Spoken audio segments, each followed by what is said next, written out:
Podcast with Wade Forster. How you doing, sir? I'm good, and you? Dude, I'm doing great. I appreciate you taking your time. Nah, man, it's all good. I had to get up anyway. The Yeah, time difference sort of works perfectly for stuff like this. yeah, it's amazing. You're literally across the world. Yeah.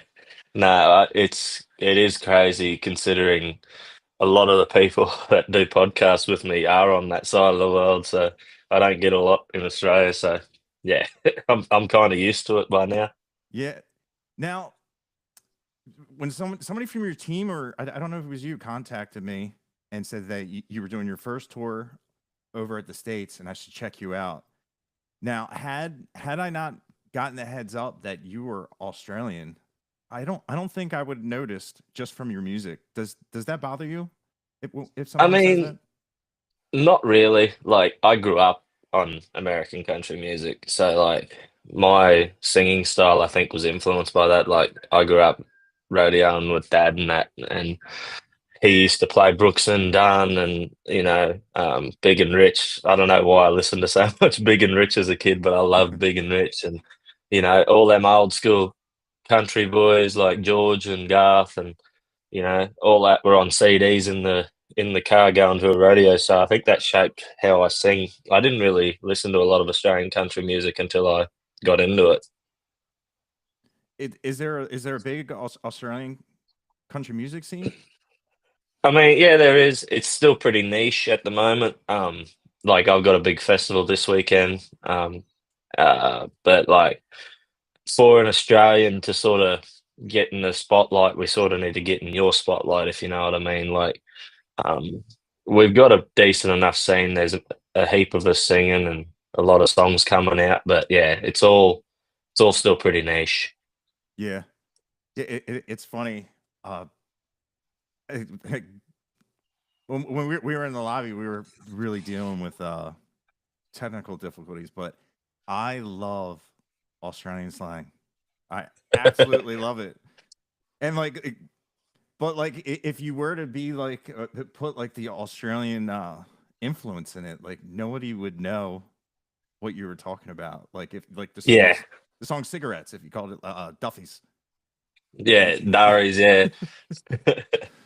But But like, yeah, even like trucks, we don't call them trucks, we call them utes. So like I had to translate that, otherwise only people from my hometown had listened to songs like that. yeah, yeah, and it's like if you sing a song about cheap wine, plunk, Yeah, like plonk. yeah, I, That's I our box wine. yeah, or what do they call that, goon? Like Yeah, goons. yeah, I worked before he became a huge boss. He was Australian, and I used to love using the lingo with him. And man, like we run like a pretty big section of the railroad, and I knew he was coming down. I changed all the backgrounds to koala bears, and he's like, "Oh, I think that was funny," and I was like, "Yeah, I just wanted you to make you feel like you're at home." And here it was like taking all the RAM away, and it was almost like crashed the entire system. But this slang, I love it because it's just like if Willie Nelson was Australian and is it redheaded stranger, it'd be Bluey Stranger. Yeah, I, I yeah, I love it. I love the irony in the slang.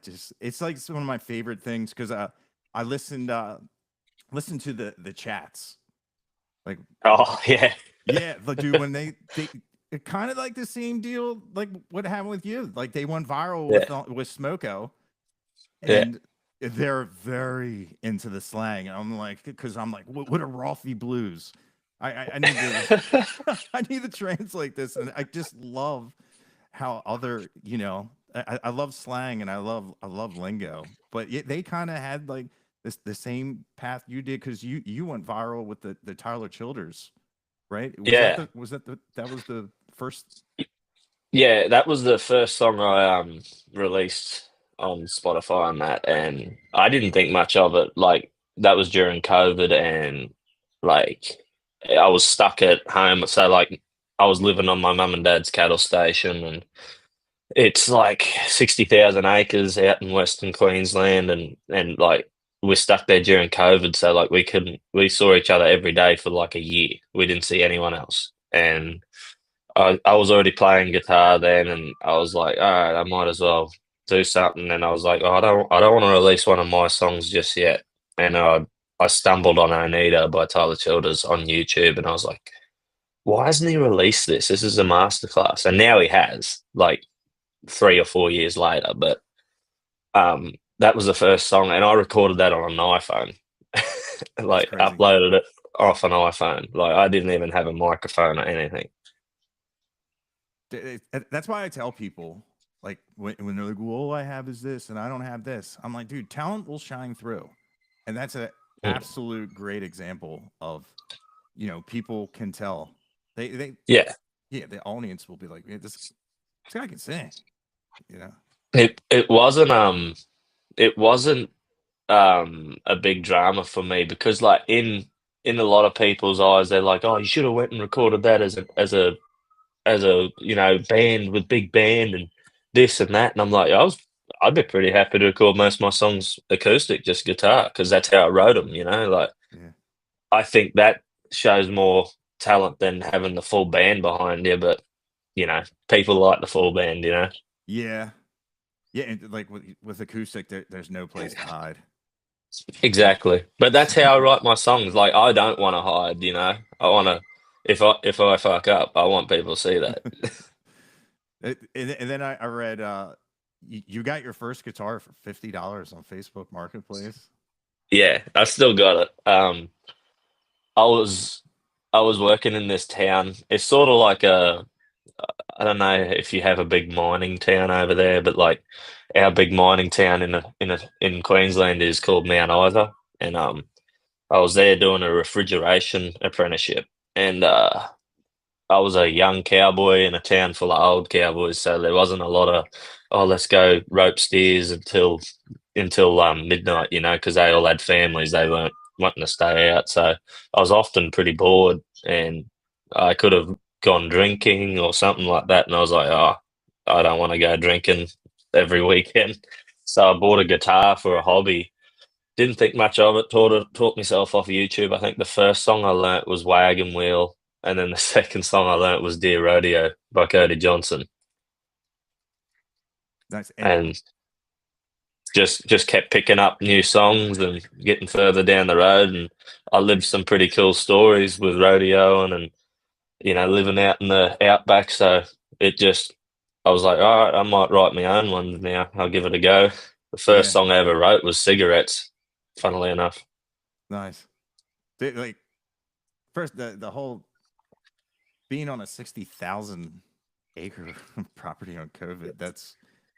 That is like that's probably the most isolated I've ever heard of anybody during it. And just that landmass to me that's incredible because I knew people that have farms that it was a couple hundred acres, and I thought that was just mind blowing. But 60,000 acres for That's me, like a mid to small size operation in Australia. Like I worked on a cattle station straight out of school in Julia Creek, and it was 1.7 million acres. And I remember first day I was there, um, I was mustering on this horse, and it started like barking and carrying on. I'm like, I'm in the middle of nowhere. They won't find me if I fall off this thing. But yeah, no, it did trip me out a little bit. Like when I first was talking to Cody, Cody's like, "Oh, I got this amount of acres." He's like, "How big's your place?" Like it's 60,000 acres. He's got. yeah, It blew his head. He's like, "I didn't know you could have that much." yeah, and that's just a family farm. Yeah, yeah, that's just family. There's a lot of company places like that have a bit more, but most of the time it's just families like that um have acres out there. um a lot of cattle, like people in America still think we do a lot of sheep, but sheep sort of not really happening here anymore, not where I am anyway. Yeah, it's cool to hear it's families. Over here, that would be like a corporation, it'd be like a Nah. Purdue or Tyson. No, Dad would never. Dad would never. He's like, nah, the only person he works for is the bank. Yeah. Dude, that's funny. Yeah, Cody's reaction is definitely on par with mine because wait, I'm pretty sure he just said 60,000. Yeah, yeah. That's It's awesome. good, like especially as a young fella, like you want to go, you know, shoot kangaroos or ride horses through creeks and that. You don't have to worry about going through a fence or finding a gate because there rarely is one. You can just go for miles and miles. Yeah. Oh, it's funny is like over here, it's, I can I'll speak for Americans when I say like when we think of Australia, like we are scared to death of your wildlife. You know. Oh, we are too. Don't worry. Like everything in Australia can kill you. Yeah. And that's the easiest way to put it. Like kangaroos, everyone thinks they're harmless. Like kangaroos can kill you in 5 seconds. Yeah, they're a nuisance animal. I'm surprised Yeah, at how they're our many people biggest don't know. pest. They're Yeah. our biggest pest. And on their foot, they got 3 claws, and that middle one's razor sharp. They'll kick you in the guts and just rip everything out of you. Like Ugh. they're awful things, and they're actually pricks because like they like if you got dogs hate kangaroos, and that's just a food chain, and like they'll coax dogs, like make them come to water, like by like, oh, chase me, and they'll run chasing these kangaroos. They'll get in the water and they'll put them underwater, and they'll try to drown the dogs. They're pricks, like that. I hate them. Yeah. Like people make livings in Australia by shooting kangaroos. Like they don't have a job. Like that's their job. They shoot kangaroos for a living. Like that's a normal job to have in Australia. Wow. Um, yeah, spiders, snakes, shit, like anything can kill you out here. Yeah. It's I just think like we got like 8 of the most venomous snakes in the world, or something like that. yeah, that's nuts. That's why I like it's like why I like the Northeast. I think the only thing we have like copperheads like in down south, and it's funny. It's like I want to see a rattlesnake. I want to see one. I always thought like, nah, that's not real. Like snakes don't make that noise, yeah, but everyone's telling me, yeah, like they'll rattle, and that's why they're called that. I'm like, I need to see it to believe yeah. I'm fine with the video. it. I do. Oh man, snakes, stuff like that. I don't like animals that I can't tell their temperament. I man, dogs you can tell. Yeah, You check the tail, you have an idea. They may be crafty, but for the most part, but reptiles and all that, and when you get no tails, not a fan. well, don't come to Australia, then they won't tell you. No, they'll be like, oh, come over and pat me, and then they'll hit you or bite you or something. Like Dad's got a blue dog that we can't even take to rodeos anymore. Like it's savage. Like if one of my friends tries to come around to my horse trailer to have a beer or something at a rodeo, he'll call before he gets there. He's like, "Is Dottie there?" And I'm like, "No, Dottie's tied up. It's all good." And he'll walk really wide around the trailer to get to me because that dog would just grab him, and yeah, real unassuming, but he'd be wagging his tail like, "Oh, here you go," and then whack, bite. That's funny. So Yeah. in the rodeo, have you done rodeos in the U.S.? I've done one with at Belton, Texas. I did the Cody Johnson team roping. Okay. Um, that was sort of like my first introduction to it because Cody said he was running it and he called me up and he was like, "Come over, we'll rope. I'll get you some partners, all that." And I was like, "Yep, sweet." Didn't really know what to expect. But then like I was roping against some of the greatest in the world, like some of the greatest ever do it, and I even got to rope with like Luke Branquino, who's like an icon to me. Like used to watch his tapes as a kid, steer wrestling, winning world titles, and rope with Joe Beaver, the man that built the roof on the Thomas and Mack. Like crazy stuff like that. Cody did miss for me in the second round. I won't forget it. He missed in the team roping for me. And I was like, you dragged me all the way from Australia for that? And he's like, shut up. That's funny. Now are the animals like who would win? An Australian versus like a Texan livestock Uh, for the rodeo? Or are they on the same level or?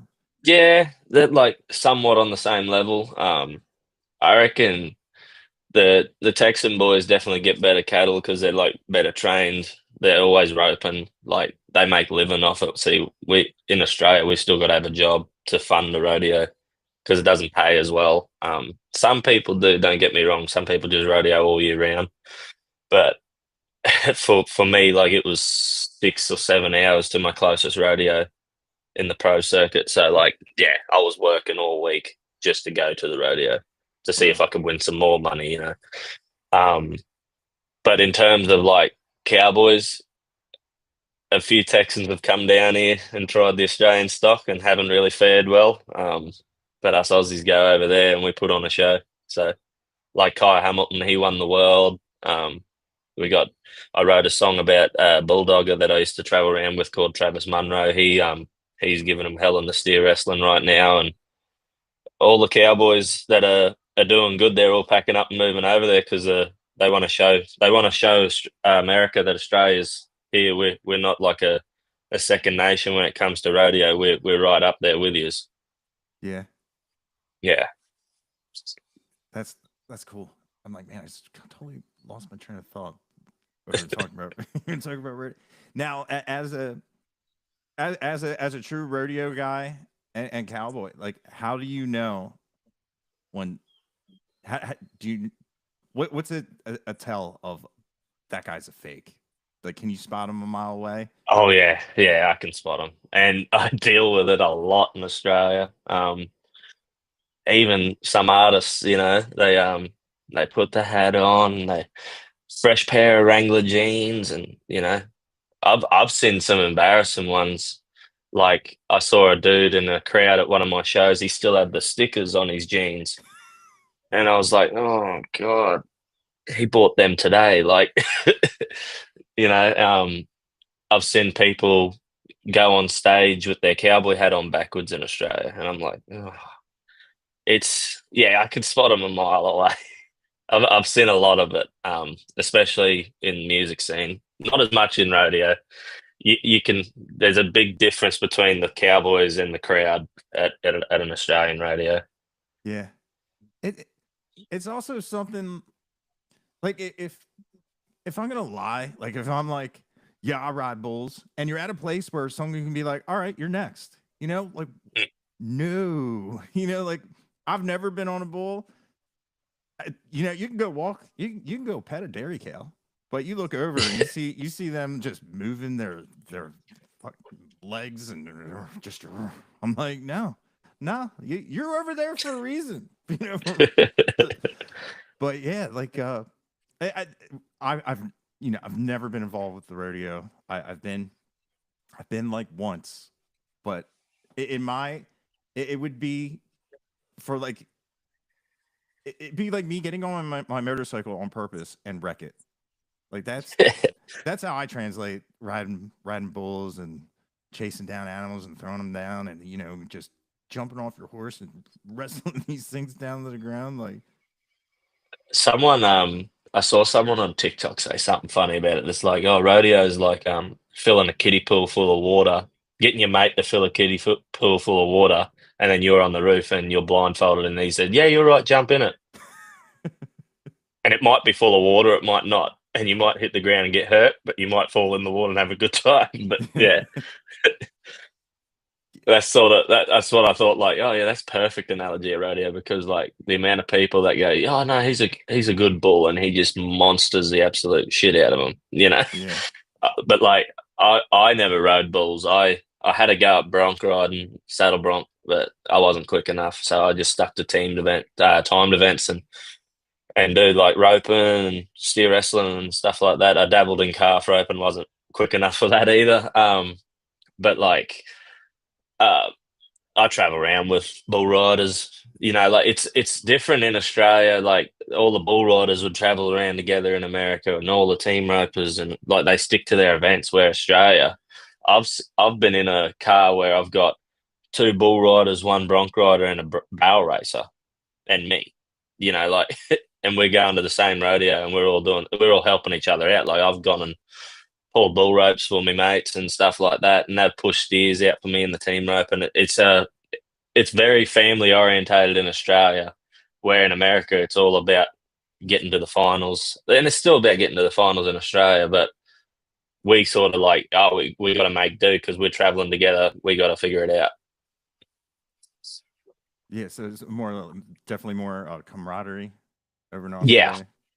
yeah, Yeah, yeah. And everyone in Australia wants to see their mate beat them too. So like a a good example, I saw a bunch of bull riders that I know travel up to our biggest rodeo on Mount Isa, and they won first, second, and there was three of them in the car. They won first, second, and third, and it paid really well. So I don't know, them boys might have went on a holiday to the casino or something the next weekend. But yeah, no, they had a good weekend.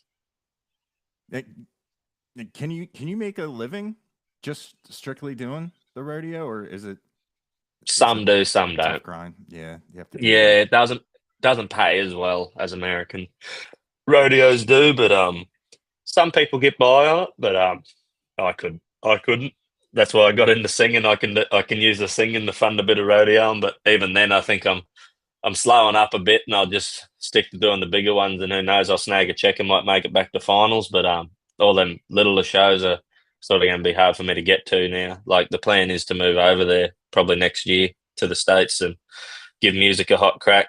Um, but yeah, Yeah, man, I saw a video of you, like your first show in Texas, and it was a really cool moment when people started singing the words, and like you could tell it was that had to be amazing because like you're it wa- from it halfway across the it world. was it was one of the biggest shocks because for a long time, like I was on TikTok and people are using my sound. I'm like, oh, there's so many people in America, but like I'm probably still very niche over there. And like the comments kept coming in, come to Texas, come to Oklahoma, come.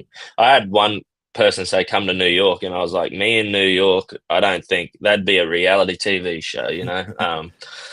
But when I was over there for that CMA Fest last year in 2024, I I was with mum and dad, and they were like, "Oh, we should go to Texas so we could buy some ropes and that." Like the first thing Dad wanted to do was go to NRS and Teskey's and buy a new saddle and buy new bridles and that for his horses.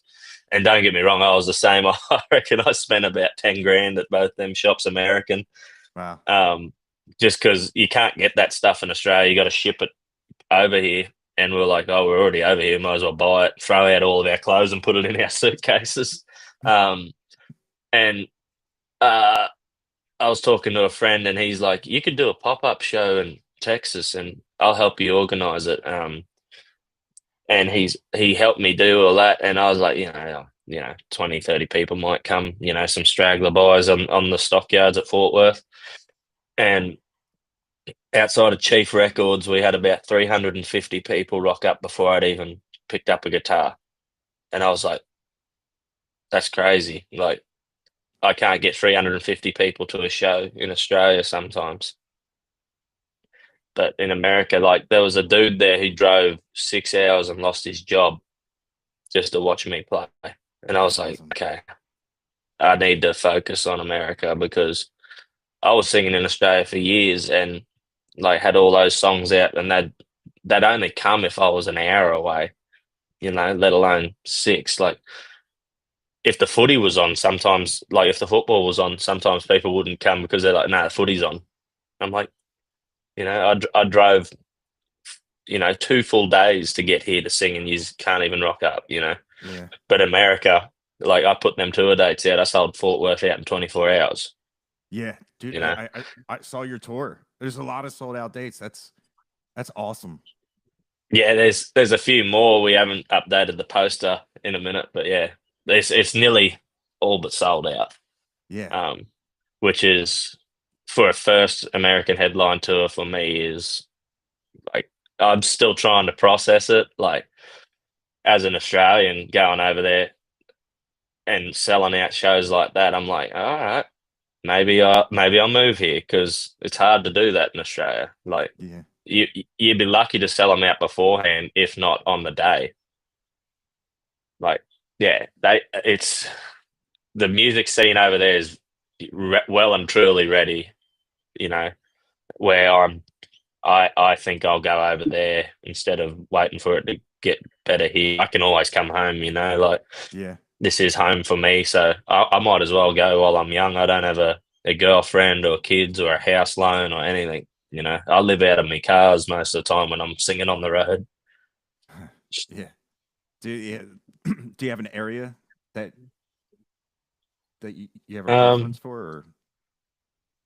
I, I love Texas. Like I do love Texas, but like Texas or Oklahoma for me probably would be a little bit more where I want to be. Um, like I'm pretty happy anywhere. I've been to most places in Texas. I haven't really seen Houston or San Antonio, but I've been to Austin. I've been to Dallas. I've been to Amarillo. Um, I haven't been to El Paso. I want to go to El Paso. I reckon it's a lot like Queensland outback out there. But like anywhere around Texas or Oklahoma would be sort of where I want to set myself up. Yeah. And I do realize it'd be like going back to the start, like starting over, like like I did in Australia. Like you'll be supporting people until you can do it big time, and I'm willing to do that. Living out of cars again, like I'm sort of used to that. Might be different in the States because everyone's got guns. I might be trying to hide a little bit more. We don't have guns like you do. Yeah, that's true. But that was the one like I'm out here. I don't know how well you know our geography. I'm out here in Delaware, and it's in the Northeast. Like Yeah, Delaware. Yeah, yeah, and I was really surprised how many people weren't open carrying in Texas because I thought it would be a lot more because certain parts of my state, it's like it's weird if you don't have something on you. They're like, "Hey, where are you from?" I'm like, "Oh, oh I forgot my uniform." Like, yeah. it's just weird. It it's crazy in Australia. If you were walking around with a gun in public, there'd be SWAT teams called to you. Yeah, Like they wouldn't fuck around with that. Like that'd be SWAT teams on your ass within 5 minutes. And even then, the only guns you can buy in Australia, you've got to have a license for them and a reason to have a gun. Like you can't just say for my protection. It's like, oh, I own livestock and I need it for pest control. Or, I go to gun clubs and I want to shoot targets every Sunday. You got to give good reason, let alone the background checks, and you only get a bolt action. Like you no semi-automatics, nothing. It's just bolt action guns. hmm. Yeah. But I've I've been here my whole life. Yeah, I've never ran into a problem. But yeah, you should be fine. And then you'll be the next big name in music from Australia. Because I'm trying to think. Keith Urban's over there, and Ah, I dude, don't he know. is Australian, isn't he? Yeah, See, I sometimes think he sort of doesn't tell everyone that, but I know deep down he's still got his Aussie roots, but I don't think he has as much slang in his voice as I do. Like sometimes in Texas, people just stare at me when I'm talking to them, and they're like, "What'd you say?" Because like I remember when I did the co-headline tour with the Lowdown Drifters, and Australians talk real fast. Like we just spit a heap of words out real quick. That's a part of the slang. Like no space bar, just yeah. and I was talking to like Big John, and I'm telling him this stuff, and he goes, "Huh? What?" Like, I tell him again, and he's like, "Slow down." Yeah. What? And like, I remember we went to I think it was a In and Out burger, and me and my band are ordering, and like they couldn't understand us, and I was like, "Boys, just come here real quick," and I told them, "Talk slow like this." and they will understand. And they go, "Oh, righto, yep, too easy." And they go over there. I would like a number one. Like, Do you understand the words that are coming yeah, out of my mouth? yeah. We'd finally get the food. They probably think we were dicks, but we're like, that's the only way they could understand us. Like, Oh, that's funny. Yeah, like like I said, I love the slang. Like, oh, there's a lot of people out there. Yeah, it's chalkers. What? there's chockers. Like it, like even Australian, like if you start a sentence out where I'm from, most people start it with like a swear word. Like they go, "Fucking how you going, mate?" Like like or like, "Fuck me, dad, that's fucked." Yeah, Like the word "fuck" is just used every day by nearly everyone. Like I love it. I remember some of my school teachers used to say "fuck" in like class, like, and we were like, "Yeah, it's fine." Like it's fine. Like probably got them in trouble then, but I'm out of school. But like yeah, like it's Australian slang, especially going over there. Like one of your big no words that you can't say the c word, and we drop that every day. Every day, I'll call my best friend the c word. Like that's a normal thing. I'll be like, "What's going?" You like, you know, like that's how we greet each other. Like my sister's called me the c word more times than I can count. That's funny. Yeah, Like it's just normal. it's like so alien to us. Mm. That's like if you're at a bar and you're like, hey, if you want to fight a female, whoop, Yeah. there's your sign. Or they really drive the See, like, point home. there's no like word in Australia that can really offend someone like a swear word like that. But if you call someone champ, oh, it's Champ? on. Champ, like, yeah, good on you, champ. And you're like, what do you call me? Like, No, I didn't know that. I'm writing yeah, that one down. do not call anyone in Australia champ because that's fighting words. That's like, yeah, you're trying to stir him up. You're trying to piss him off so you can go outside and throw fists. Like champ, or in some context, like if you go, yeah, thanks, legend, like a bit sarcastically, they're like, fuck you, like, you know, like Oh, I remember some fan at Tulsa like send me down the front. I was signing stuff, and he's like, "Thanks, champ." And I remember just like, oh, but then I remember, this is America, like, yeah, the cultural yeah, divide. yeah. I was about to blast on this dude, like I was about to I was about to punch the shit out of him, but I was like, "Hang on, this is America, like that doesn't translate well." And I was like, "All good, bro." Like, Yeah. just passed him his thing back and just kept walking. I was like, I got back on the tour bus and I was like, told the boys, I was like, some dude in there called me champ, and my bass player goes, "Did you knock him out?" And I was like, "Nah, because like a different. I think it's a different meaning over here." And he's like, "Hey, I would have knocked him out." That's funny. Oh man, that would have been a pretty funny tabloid, you know. Oh, it's I've had some pretty wild news stories about me in Australian country music. Like we've got a news source called Country Town, and they post about a lot of country music news, and like they'll be like, "Oh, this person's releasing this single, and this person's going to this festival, they're headlining," and then down below it'll be like, "Wade Forster has pneumonia after rodeo injury," like stuff like that. The last funny one I had was like, it was like, this person's headline and that this person's releasing this single. Wade Forster falls off stage, like like stuff like that. Because my shows are pretty lively, and yeah, I'd I'd rather go down swinging and doing everything I can. So them funny headlines to me, that's like, yeah, I'm working for Yeah. it. So you're very lively on stage.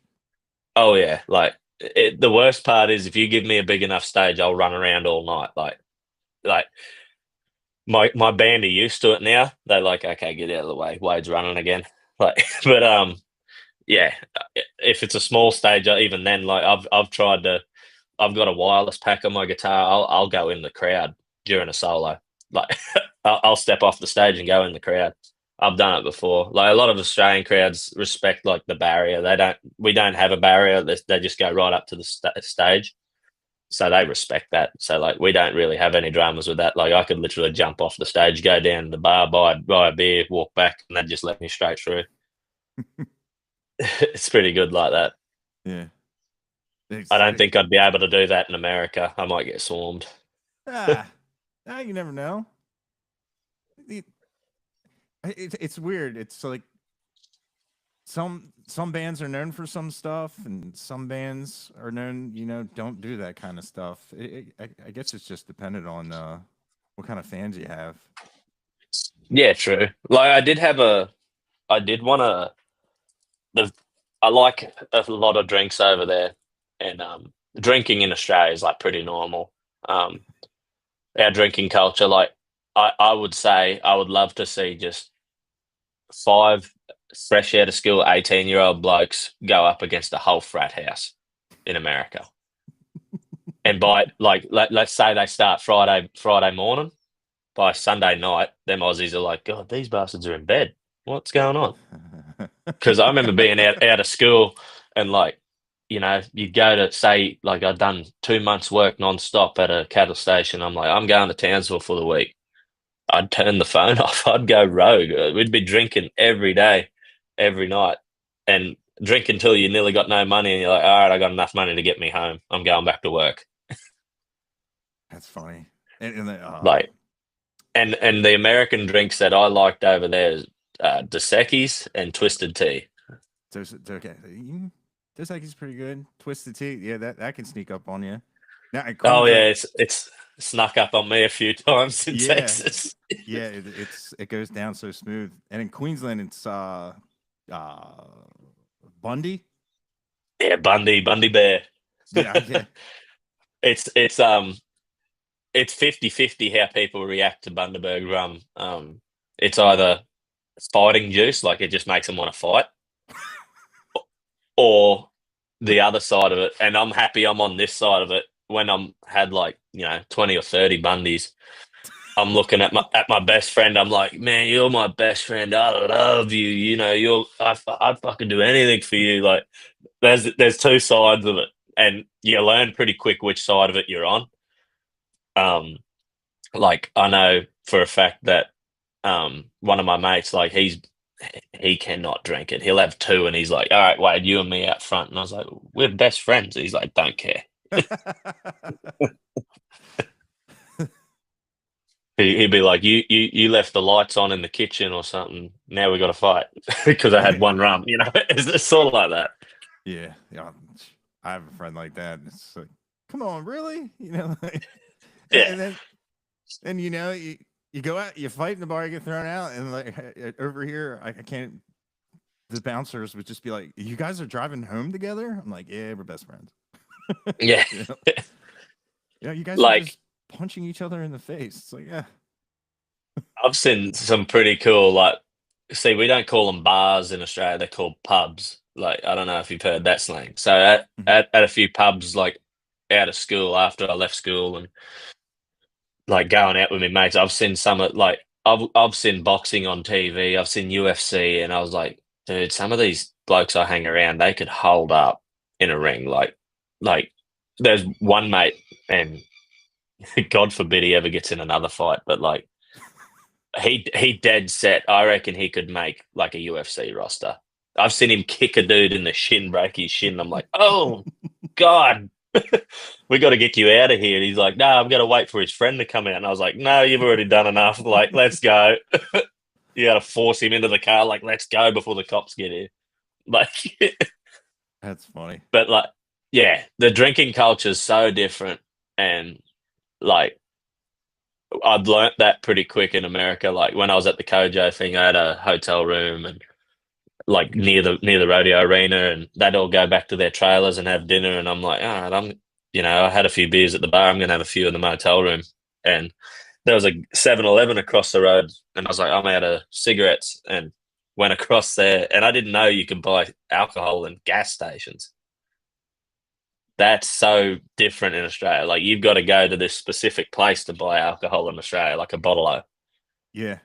It's But like, different. It's different between every state. It's oh, it really is weird. Yeah. Here it's not sold in gas stations. It's sold at, the bottle bottle O's shops. over here would be the liquor store, but if you go to PA, it's a state store. It's ran by the state, and you have to like, I don't know if they've laxed on it, but sometimes like you have to buy like, you know 12 beers, and you have to walk that back to your car and walk back to buy more. It's like there's so many like Oh, there's like a limit.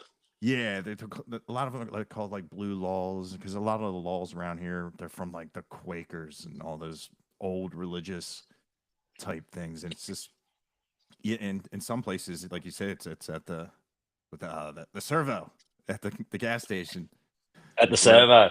yeah, and and even I get excited because it's like it's nice. It's one stop shopping. Yeah. I think the first thing most Australian cowboys do when they get to America is they go to either a Walmart or a gas station and they buy like two full rolls of Copenhagen and like a carton of Michelob Ultras. I think that's the most standard Australian thing to do when they get Really, to America. Yeah.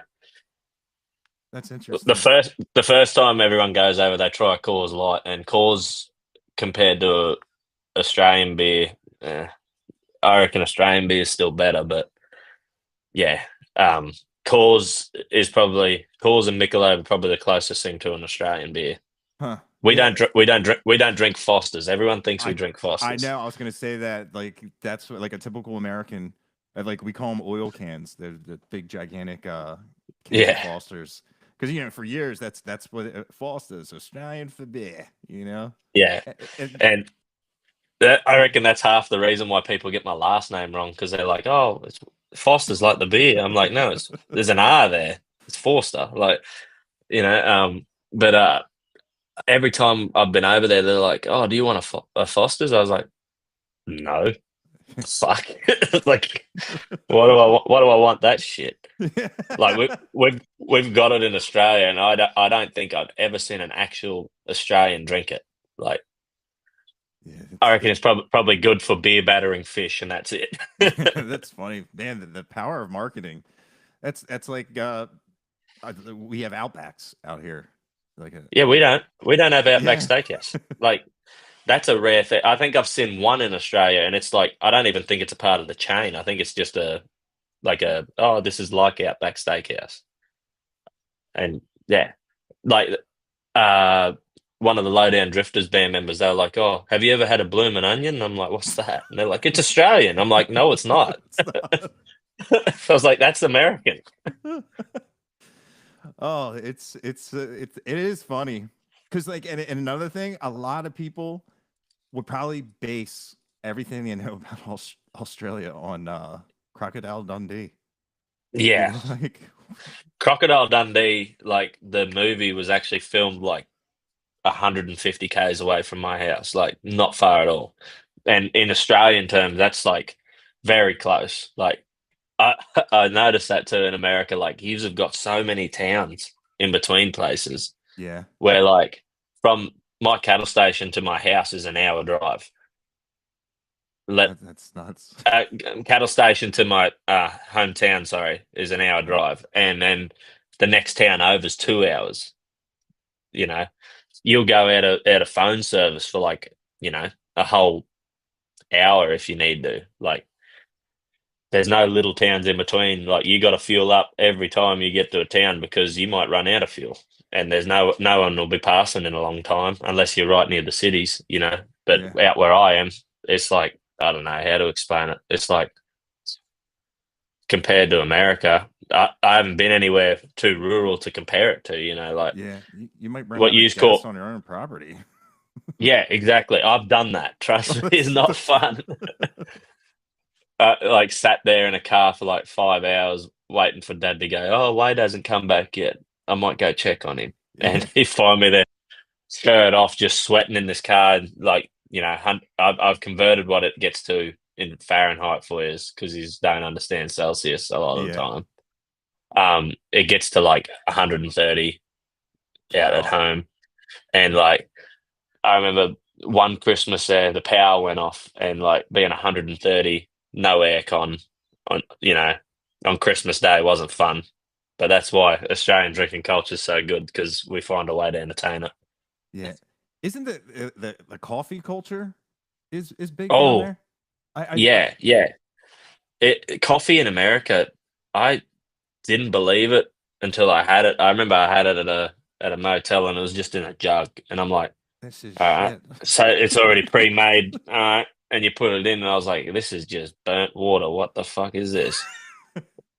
And I remember like coming home and having a proper coffee. Like, there's people's whole jobs is to make like special coffees and stuff like that. Like, oh, you can have a cappuccino, a mocha, chai latte, all that stuff. I'm not a big coffee drinker, but like in winter and a good coffee from like a proper cafe, nothing beats it. Yeah. I don't know, like I haven't tried Starbucks in America. Like it could be like that at Starbucks, but I'll try this time. I reckon I'll make my tour manager drive me past the Starbucks. Yeah. What part of like American culture like what do you have a favorite part like when you went over and you're like, I really like this? Or because our perception is like so wrong of so many Um, different places. I think the big thing that Australians are like attracted to when they go to America is obviously like the guns and stuff. But like for me, I'm a massive sports guy. So for me, I want to go see like a college football game. Like I want to be either I want to be at a Virginia Tech home game or like a Texas A&M home game and just feel the atmosphere like because like I've never been to an American football game, but that shit just gives me so much. Like I get rushed with adrenaline when they're all just screaming. Like they're diehard fans, and like I've got my favorite team in nearly every sport. Like college, I haven't quite worked out yet because I've worn a Texas A&M championship ring. One of my friends has one, like over in the States, and he's let me wear his championship ring. I'm like, oh, I don't know if it was a championship ring or like a graduation ring. I was like, wow, look at the size of this thing. It was like sticking off my hand like that. I'm like, all right, I got to get into this college football. But like NFL, NBA, I watch for that pretty religiously. I haven't got into ice hockey. That's a bit foreign for me. It just looks like boxing on ice. Um, like I don't understand it. Like, if you punch someone in an Australian sport, like you get sent off. Like you go. Like it's got a bit soft in Australia, but back in the day, there was this whole culture in rugby, and it was called the biff. And the biff in Australia is fighting. Like if you're having a biff, you're having a fight. And like if two players were just fighting it out on the field, oh, they're biffing, bring back the biff, hell yeah, punch the shit out of him, like, there'd be grown men to kids like, yeah, hit him, like on TV. And like yeah, you get ejected in Australian sports for fighting nowadays, but we watch ice hockey and we're like, God, I miss that. Like, but it's like, yeah, it's just boxing on ice. I don't understand the rules, nothing. Every time I watch it, I'm like, oh yeah, they're throwing the gloves off. Here we go. Yeah, that's funny. What do you mean But they're like, offsides? yeah, I didn't understand that. Like in my eyes, you should just be able to like pass the the disc or whatever it is up the ice and just bang it into the net. I don't understand offsides. It's like soccer, and everyone thinks like all us European nations are into soccer. Yeah, Yeah, nah, not soccer. Yeah, it's all rugby or cricket. I was gonna say cricket is probably big over there. Cricket, Which cricket's like our baseball. Like for yous, it would be so boring to watch, but for us, it's like it's our summer sport. Like on boxing, like the day after Christmas, like they have a big 5-day cricket match, and I reckon 80% of Australian dads and men like just sit there with a beer and just sit there all day and just watch from like 8 o'clock in the morning till like 6 in the afternoon. They won't even get up, look at anything else. They just watch the TV for hours. And I've tried to get into baseball. Like I think I think I've found my favorite team. I sort of just go off a few games, watch a few games, but I think I like the Padres. Is that a baseball team? I think I'm I, right. The I Padres. I'm pretty sure you're at the. I don't. I'll play any sport, but I can't. I'm not a big TV watch, and like there's it's not like I agree. Like college, they're playing. Like they're not stepping out of bounds when they got a couple yards to go. They're going to get that first down. They're not worried about getting paid and contracts and all that. Like they're playing for clout. For we're gonna Yeah, you know you gonna beat the shit out of them motherfuckers. Like, yeah, there you go. Yeah, yeah. like I do like if I do watch anything like I'll go I'll go to Penn State and Penn State it's a gigantic 100,000 people can fit in that stadium and that I I will got go. I got college football on my Xbox, and I played them in my career mode, and it's like that song, and I just like I remember like I was like, God, like that their chants are pretty like cool, but like they try to say, oh, we've got the best culture. I went to England when I was playing rugby at school, and the culture there for their sports, like you'll be say you do something wrong, like there'll be grown men calling kids like wanker, like like piss off you wanker, like it's stuff like that. Like the culture's so different. Where sports over there, he's like, yeah, I ride and die for my team. We are Texas, all that, and it's like teams in European nations are like, that fuck Parramatta, like bunch of dogs, like stuff like that. Yeah, like over here we call them hooligans. That's Yeah, well, we don't really have hooligans. They're more or less just thugs. Like, thugs. yeah, Yeah, that's a term we use too. That's funny. But it's cool. Like Penn State, they do like whiteout games. Everybody wears white. It's just it's 100,000 people wearing uh, white. it's incredible. Crazy. It's like you sit down and it's just man, because like I'm not a big fan of crowds. So like a couple like it was like 15 minutes of sheer terror, because Yeah, yeah, if someone was to crack off, man, like that's a lot of people. yeah. You got nowhere to go. Yeah, Yeah, and nobody's stopping that many people. If they all, somebody had enough charisma to round them up to all have one task, that they're wherever they go, they are the law. So, yeah, but it is cool, man, because like even as the fans, you didn't go there to see your team lose. And God forbid you see somebody else wearing that other jersey, even if you have no affiliation with it. It's just yeah, an environment where, we're right, you're wrong. And their side is we're right, you're wrong. So it's this there's just hardly any middle ground I've always seen with going to like American sports events because that's why I don't go. Because it's crazy yeah, because a lot of the Texas guys will come up here. God forbid, because Philadelphia and Dallas.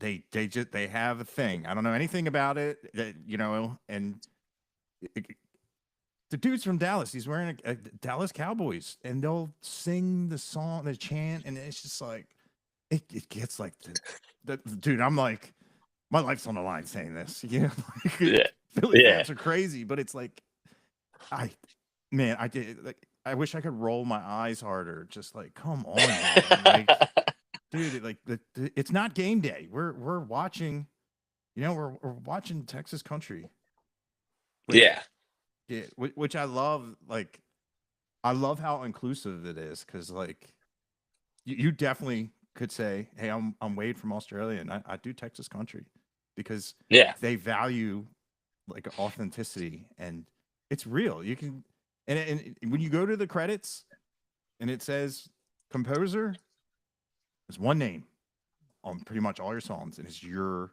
name, which in country, it that means a lot, a yeah. lot, and it's I never really liked riding with other people for a long time, and a lot of my songs I still would rather write them myself. But like, sometimes you make a good story or tell a good story to, one of your friends and they're like, we should write about that. And I'm like, sure.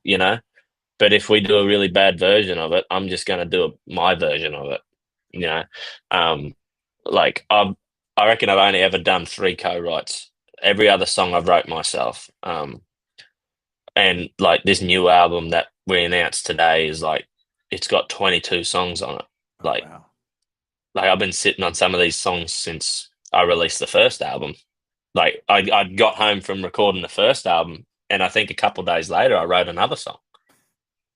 Like yeah, I wrote Off the Drugs like as I got back from recording the beginning. Like I, I I have so many stories from rodeo and like playing rugby in school and even doing this music thing and incorporating all those things together. I've lived a pretty cool life at 26. Like to be able to tell some of these stories like and people resonate with them, like that's the best job ever. Yeah. And especially I think it is a little token to a lot of Americans because when I was releasing these songs, I wasn't talking on TikTok like doing videos like this or anything. And it wasn't until I won the Toyota Star Maker contest in Australia, which is like the country music version of uh I don't know, like American Idol or something like that. And I won that last year, and a video of me on TikTok talking went viral online, and all the comments are like, "He's Australian." They're like, "I thought he was from Texas," and then there was like a whole comment thread, like 20 comments long, and I read it, and it was funny. And they're like, "I thought he was from Montana because you don't see him much. Like, I thought he was up in Montana somewhere." And I'm like, I haven't even been to these places. Yeah. Like, I'm not putting the accent on. It's like I grew up listening to that type of country music, so for me, that was just how I normally sang. So yeah, Yeah. and I mean, a few people in Australia don't like how I sing with a bit of a American accent, but that's how I learnt to sing. I learnt singing American country songs. I grew up listening to American country songs, and that's what I'll be. I don't think I fit in the Australian country music scene at all. Yeah. To be honest, I think I'm like a whole different thing. Like Australian country music is still, in my eyes, very bro country. There is a lot of good storytellers in Australian country music, and they are very good. But the majority of it is very bro country, very Nashville country, um, which obviously isn't everyone's cup of tea. But Yeah. there's only a few of us doing that, country rock or Texas country style, and it's like I think it'll come around sooner or later that it'll come a bit more popular, but until then, I think I'm probably going to go over there to the land of Texas and Yeah. rodeo and Oh sing yeah. until I can't. Yeah. If that's the Australian scene, oh yeah, you definitely need to come over here Yeah, and and like this tour is going to be fun because I'm going to see some places that I would never have got to see, and the people we got on the tour with us, like God, they're all cool. Like Shelby Stone. I remember when you were doing your podcast with Shelby, and I woke up and I was outside having a cigarette and a coffee. It was cold in winter, and I'm scrolling TikTok. And I see it, and I texted Shelby. I was like, "I'm watching you, motherfucker." She's awesome. yeah. The first time I met her, I think we were in Kansas City, Missouri, and I pissed the crowd off that night because I said, "Hello, Kansas," not knowing that Kansas City was in Missouri, not in Yeah. Kansas. Yeah. Which in an Australian's head, that's stupid. Yeah. Oh, dude. I, Yeah. I think I think you have a very valid point. Yeah, and I got off stage because Shelby was with Dalton Domino, who's God, one of the coolest dudes I ever met. And we get off stage, and the Lowdown Drifters are up there playing. And I remember me and Shelby are backstage, and we're just chatting. And I'm like, oh, rodeo. And she's like, oh, my dad used to rodeo. And I was like, oh, what'd your dad do? And she was like, he was a PRCA bullfighter. And I was like, Oh, he's a tough motherfucker. Holy shit. And like me and Shelby just got along from the jump. Like, and when I said I'm doing this tour, she's like, if you need anyone, let me know. And the minute it come around, oh, you need some openers, I'm like, call Shelby Stone up. She's awesome. So she's doing a few shows with us. We got Cade Hoffman, who's just like me, just old cowboy type, you know. Cade messaged me the other day. He's like, "Hey man, would I be able to jump in the tour bus with you? Because my car, I just got in a car accident. My car's totaled." And I'm like, "Oh yeah, dude, for sure." And he's like, "I'll pay for fuel, all that." And I was like, "I don't need you to do all that. Can you just drive? Because Australians driving in America is like, yeah, it's so different because we're left side of the road and use the Yeah. right side." And I've done it, don't get me wrong. I didn't find too much trouble with it. The one thing that I struggle with is the four-way stop intersection. Yeah. And it's like a courtesy thing. But then some people aren't courteous and they just, no, Yeah. fuck. And I'm like, I don't know if I'm in the wrong. Like, it's so bad. But yeah, we got Shelby and Kate Hoffman, Travis Roberts, who's an amazing songwriter. Dude just released an album and it's unreal. Um, and in Australia, we got Tori Forsyth, who I think you'd like a lot of her music.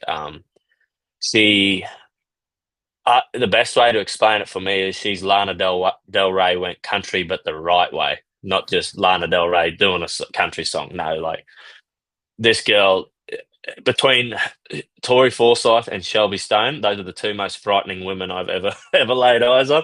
They, Shelby scared the shit out of me a little bit. She was sort of big dogging me a bit, but she's, you know, beautiful and elegant and all that. And same with Tori. Tori was a bit like that as well.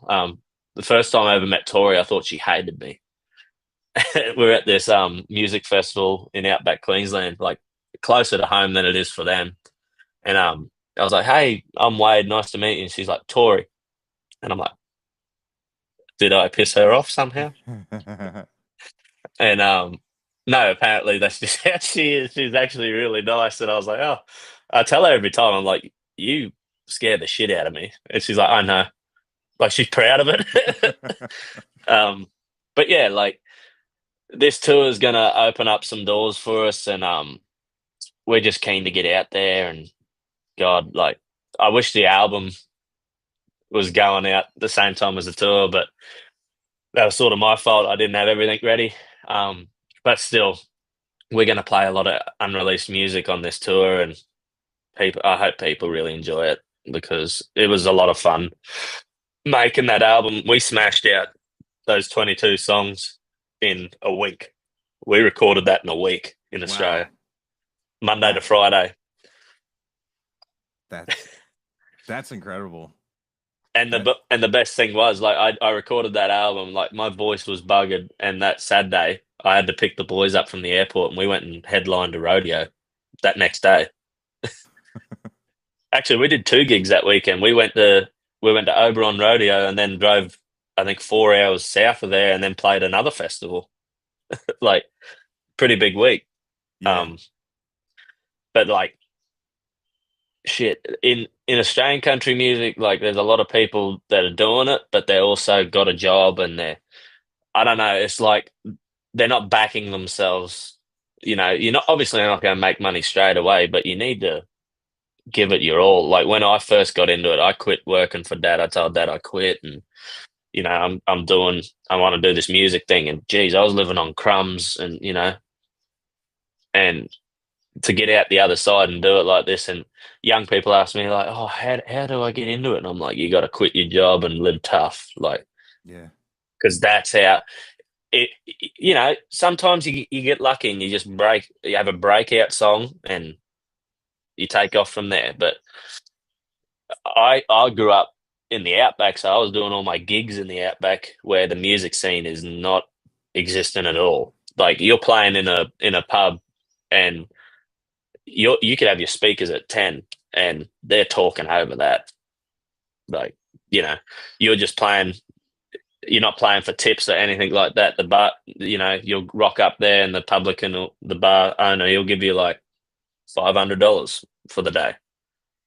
and in Australian, like $500, that's like a tank of fuel, a packet of cigarettes, and your groceries for the next week. That doesn't even include rent, like um because cigarette prices over here are pretty high. It freaks a lot of Americans out. So like packet of cigarettes in America is like $2, $3 for a packet of 20. Australian, a packet of 20 is like 60, 70, 80. That's But that's what yeah, I wouldn't do. yeah. Well, Australia, I still do it, but when I go to America, I'm worse for it because I'm like, yeah, they're $2. Buy 10 packs. But the music scene over here, I've enjoyed it, but I think it is time for me to move, like I said. And this too is going to be a good test to see what markets I'll do well in. What Yeah. states. I know Arizona's very pissed off at me because I didn't put a show in Arizona. Like my TikTok is like nearly 80% of its comments like, yeah, but he's not coming to Arizona.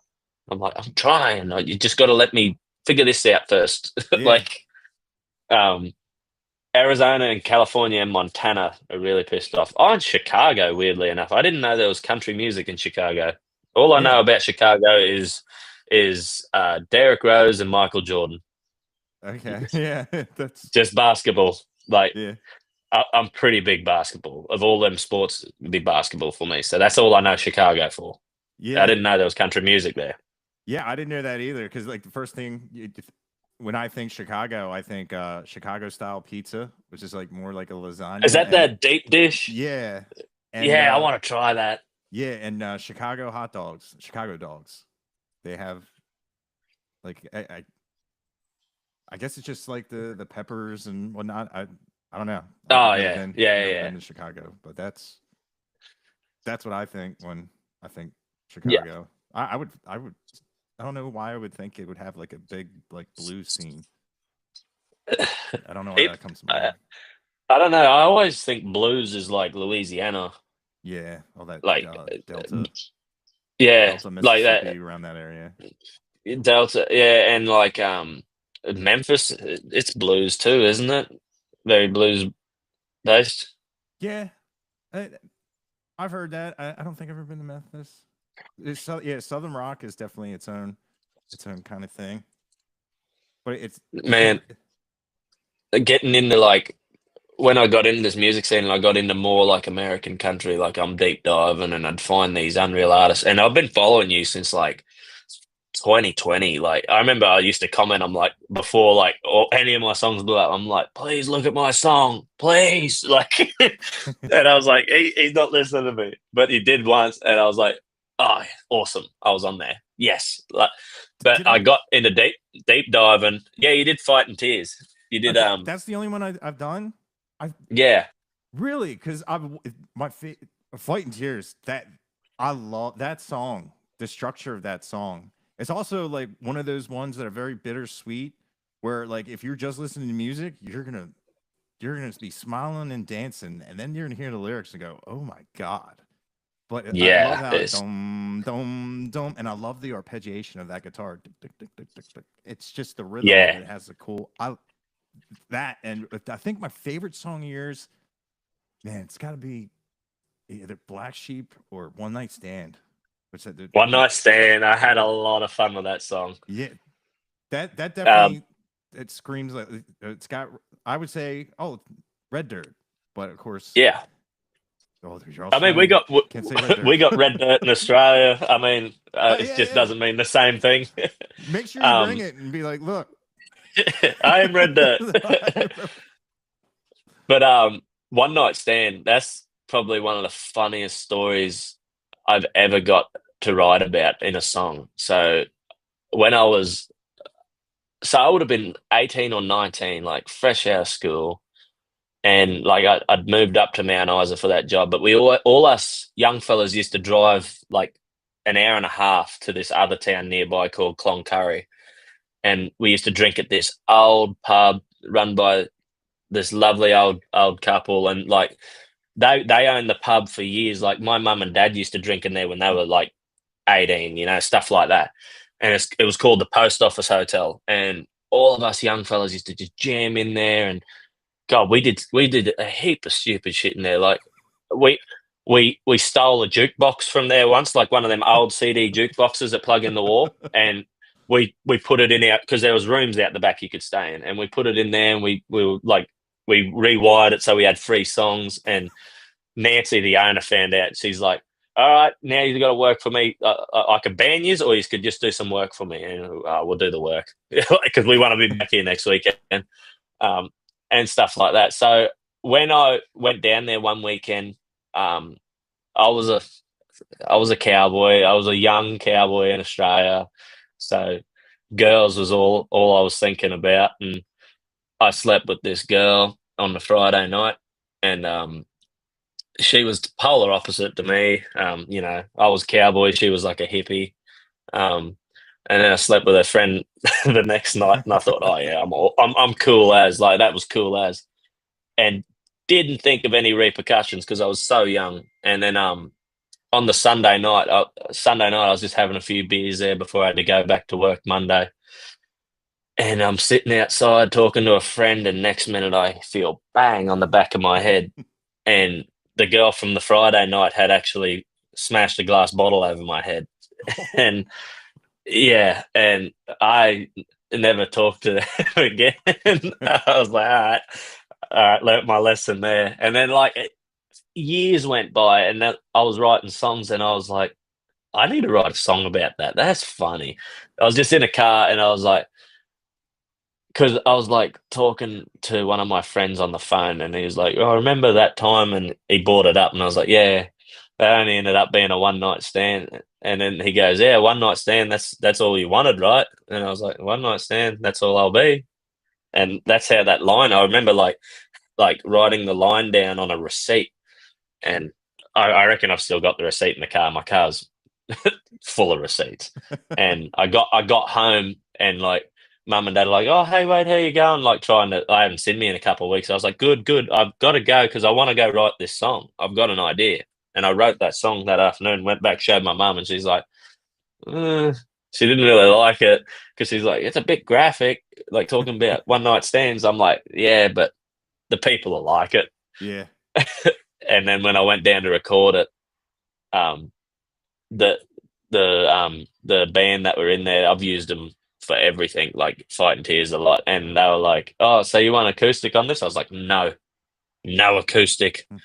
And they were like, "So what do you want?" I was like, I looked in the studio, and they had a Fender double humbucker set up there, and I'm like, "Play that," and I want you to jam open chords.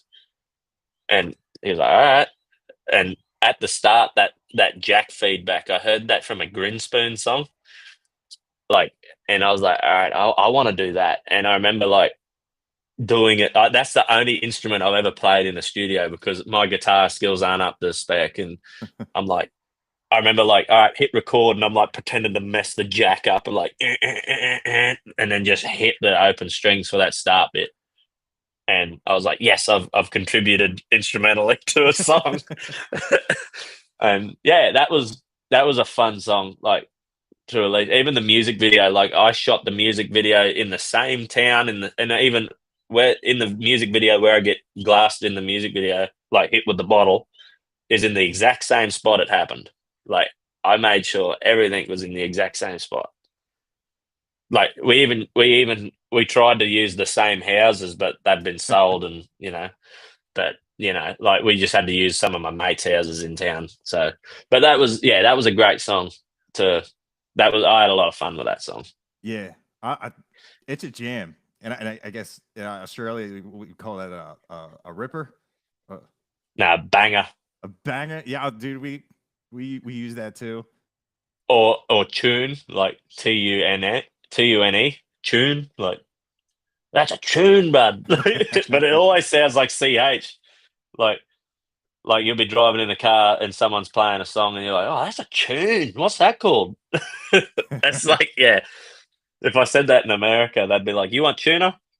Like, Oh man, that's funny. That's a funny story. It's the song too. That's yeah. And like a lot of them songs that I've wrote are about something that's happened, or I've heard like the album that we just announced that's coming out today. It's called Gooseneck Party.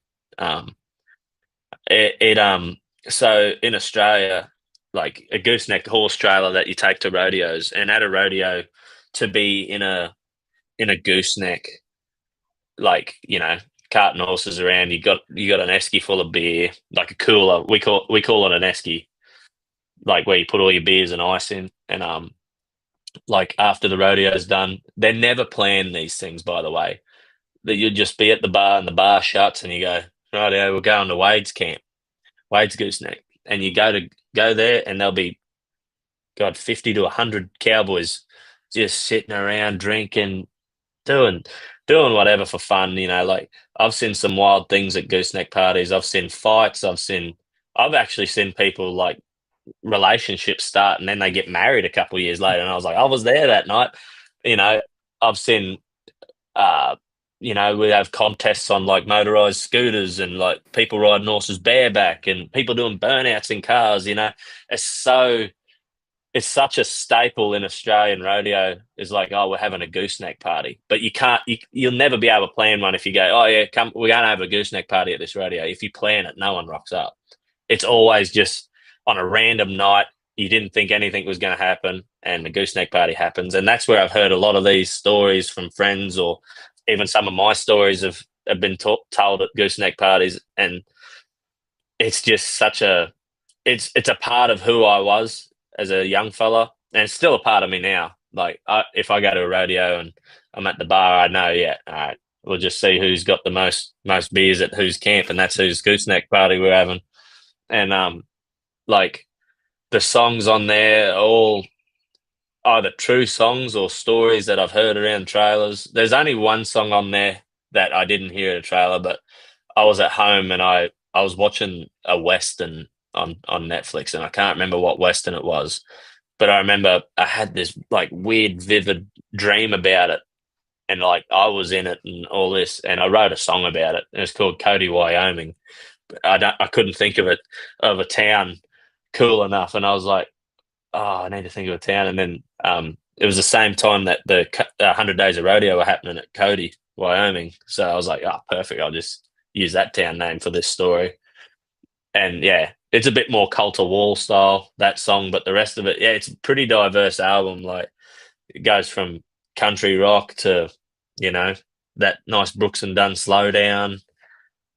It goes up and down. Same at the beginning. Like the beginning had them rock songs, and then it had other types of songs. It's hard. I don't really stick to one sound. I'm like, I'll try a bit of everything.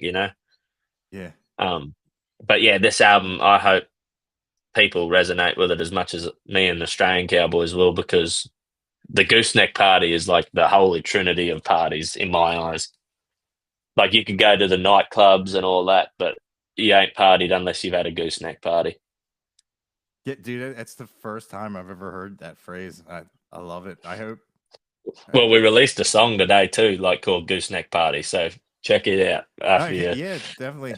It explains exactly what a gooseneck party is. Like you'll go to the rodeo, you'll travel 8 hours to go to this rodeo one way, and you go there and you miss or you buck off, and you've just got the shits, and there's only one thing that you can think of that'll make you feel better, and it's just having a gooseneck party.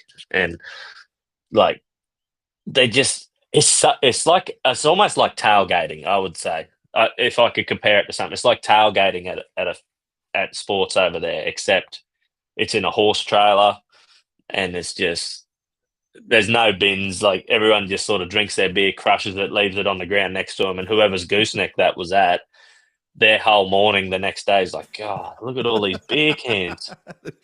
They got to clean up all these beer cans, and there's cigarette packets everywhere, and sometimes the best thing I've ever found at a gooseneck party was my mate's hat, and it was just like this brand new cowboy hat, and it was just crushed flat. It looks like he's got too drunk and laid backwards and just fell on it, and then got up to the toilets and left it. Like, stuff like that. And that song that released today, along with the album announcement, it epitomizes what a real gooseneck party is. Yeah, it's funny. So hopefully it catches on. Like if you go to a weight show, you're not tailgating. Yeah, we're No, yeah, having we're having a gooseneck party. yeah, somebody's got to roll up. Someone's got to Yeah, roll up with a gooseneck. someone bring their big X's. We got. Don't worry about putting horses in there. Just put coolers. You just call them coolers, right? Like the Yeah, yeah. like where you put beer and ice in. That's a Hmm. cooler. Yeah. Because in Australia it's an esky. It's so foreign for me to say that. Like cooler. I don't even know. Cooler's not a word in Australian. Yeah, especially with the weather, right?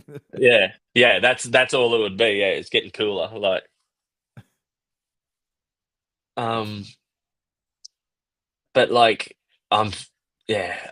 It's a week to the day today we fly out for America, and I think the first thing I want when I'm there is probably Whataburger or In and Okay. Out. Oh man, I've always wanted to try In and Out and and Whataburger. I haven't had either of them.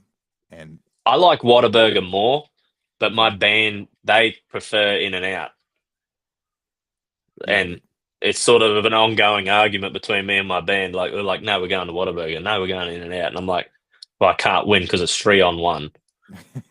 You know, next time we're going to Whataburger, or I'm sacking you, like you, yeah, you know. it's my And name they're on the like, all right. marquee. Yeah, I have to like stamp my foot down just so I can get some Whataburger.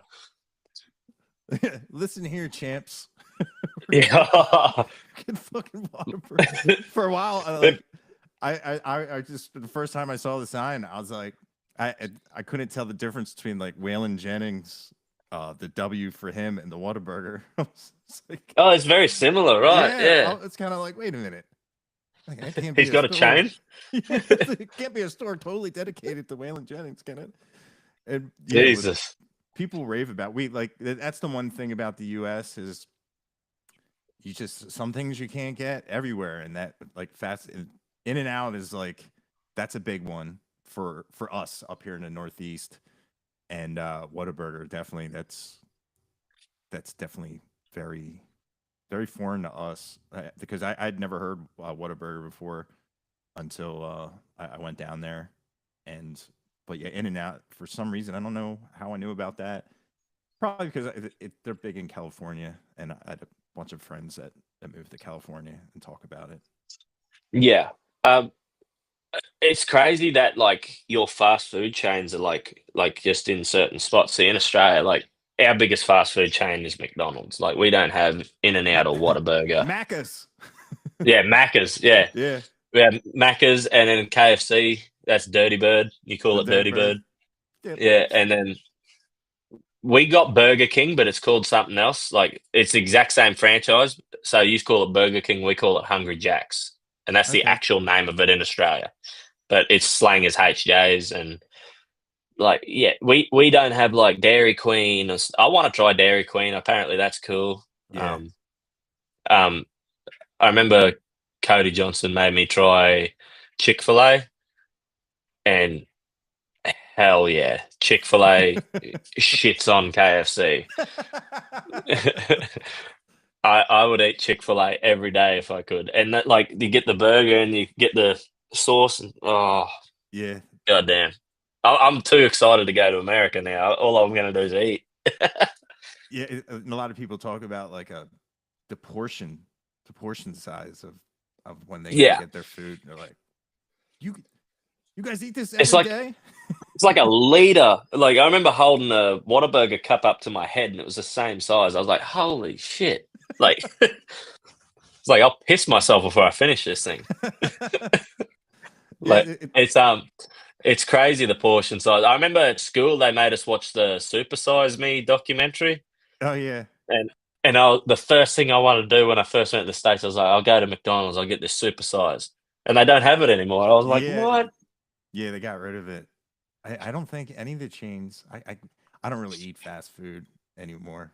But yeah, I don't think there's definitely like medium, large, but I can't really think of anything that's just like over the So your top with it. small is our large. Yeah, that's That's the portion size difference. Like I got a large, like yeah, in Australia, and then go to America, that's a small. yeah. Like I'm like, oh, all right, I get a small, and like people that I'll be traveling with in America, they'll be like, "You only want a small?" And I'm like, "Yeah, I want a small." Like I've seen the portion size. I don't think I could finish a large, and they're like, "All right, but we ain't pulling over again if you get hungry." I'm like, Yeah. "I'm fine. I think that's enough." Like, That's funny. Yeah. It, it is interesting. Like, I mean, I've never been to Australia. I don't even know what I probably definitely probably wanted to hit the coffee scene first, because oh I yeah, I lived I lived by it was a restaurant that was owned by an Australian man, and like I've eaten kangaroo chili. They had all kinds of. kangaroo. Everyone raves about like I just was like, the treaty. I was on the phone to Sam Canty not long back, and he's like, I wanna try kangaroo. I was like, no, you don't. He goes, hell yeah, I do. And I was like, you can. I'll take you out. We can go shoot them. And he goes, oh yeah, I'll shoot kangaroos. Like, because like that's normal in Australia. And he's like, do we eat them after? I was like, no, you just leave them there. I don't want to touch them. yeah, yeah. I was But just kind of like, I remember I was on Instagram and when the Treaty Oak tour announced in Australia, and Austin Mead commented like bringing back some kangaroo jerky. I was like, all right, I got to find some kangaroo jerky for Austin Mead yeah, because I don't know if he'll like it. If he likes it, good on him because I don't like it. I've tried it; it's not great. The best thing I've ate in Australia that I don't know if you eat alligators, but we eat like you can eat crocodile in Australia in yeah, certain places, and I've tried crocodile and I liked it. Yeah, yeah, but it's exactly it tastes exactly like what you feed it. So if it eats birds all day, it's going to taste like chicken. But if it's like if it lives off fish and stuff like that, it's going to taste like fish. But it is yeah, always the texture of fish, like. But yeah, there's a heap of weird stuff you can eat down here. Like, yeah, yeah. We have gator and I've only had it in gumbo and stuff like that, and we have like low country boils and stuff, and like down there like the gumbo, they'll put anything in gumbo. But yeah, that's the only. it's It's like a it's like a soup, right? kind of, yeah. It depends. Some more runny, some are at more thicker consistency. But yeah, Yeah, stuff like that. That's like my favorite. Like that's seafood boils, all those low country boils, crawfish, and all that. That's like that's like big in the South, but we got little in New England. They the traditional way they would just do it and like dig a hole in the beach and just cook it all cook it all in a hole in the beach. Jesus. Yeah. I remember eating this dude from Louisiana when I was hanging out with Cody gave me this like duck sausage or something called boudin or something like that. Oh yeah, And yeah, he's yeah. like he was real thick Louisiana accent. He was like Creole accent. Creole. Yeah, Very and hard to he's like, understand. yeah, yeah. And even for me, I was like a bit hard to Can understand you him. But talk I slower? remember yeah, I remember. I just remember everything he said because the next day was torture because of how hot that thing was. Like Oh yeah. I got so sick from it because of how hot it was. But I just remember, like, he's like, "You like spice?" I was like, "Yeah." And he's like, "Make sure I need a little bit of this. This shit gonna burn your ass out." And I was like, "All right." You gonna hate And me he's like, tomorrow. yeah, and he's like, go buy a tub of ice cream at that 7-Eleven down the block there. and I sure as shit did the next day because I was burning. Like, all my insides was like, it felt like I ate chilies all day. Like, it was hot. Yeah. It didn't feel hot when I ate it, but yeah. That's another thing about this music thing. I get to try some cool food that I didn't think I would. Like, Yeah. yeah, It's is sausage not big in Australia? What do they call it? Snag? yeah, Snags? snags are pretty popular, but like different thing altogether too. Like, we'd have Oh, okay.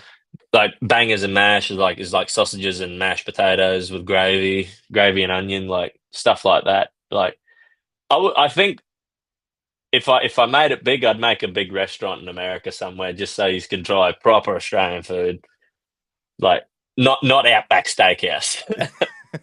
Yeah. Oh, hey, can we get a blooming onion? You can get out. Man, I I I want to like do something like that one day, but I think for the time being, I got to focus on this music thing and go over there, like get it all set up first. Like in sorry, the dogs are barking. I'm at my bass player's house in Brisbane. In in America, like there's just so many good artists that I want to see as well that probably don't come to Australia because they don't think they can. But a lot of them American artists, they don't realize they could sell a stadium out like that. Oh wow. Like, like our stadiums hold, tens of thousands, probably more. I don't know the numbers, but yeah, they're big, big crowds. They could sell them out easy. And like, I don't think they realize the push they've got down here.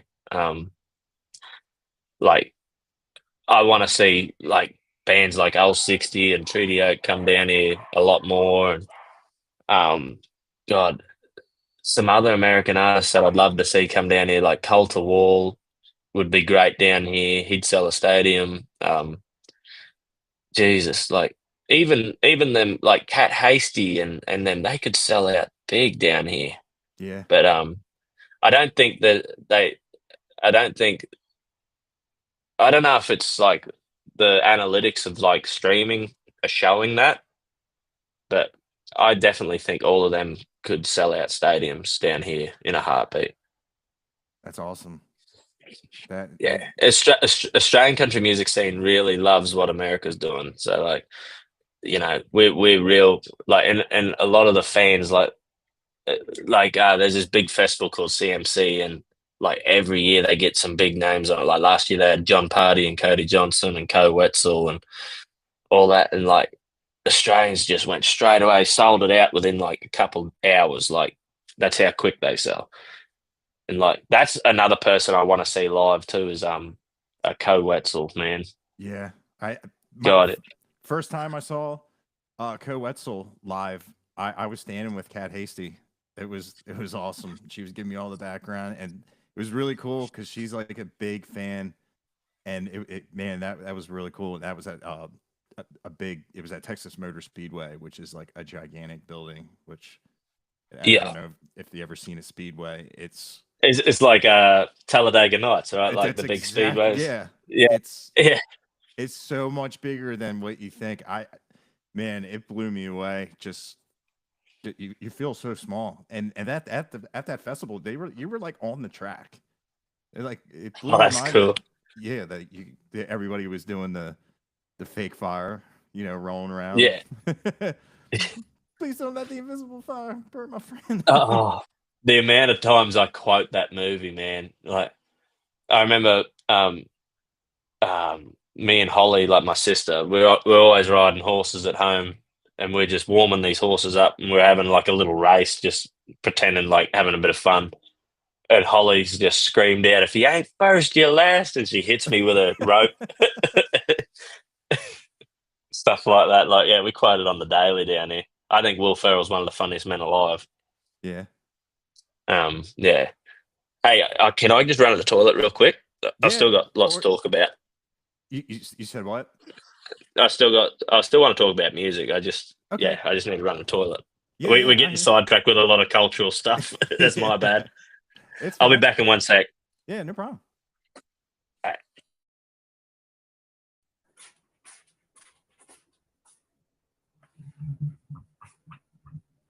Uh,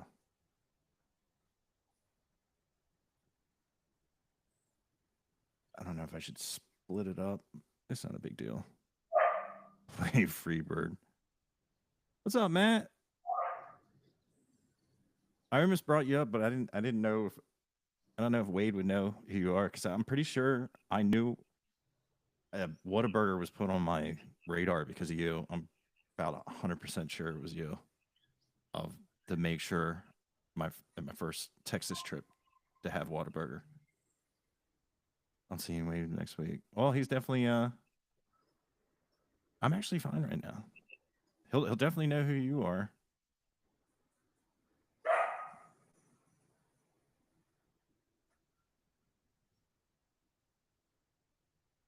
Yeah, I wonder here. I'm just gonna stop it.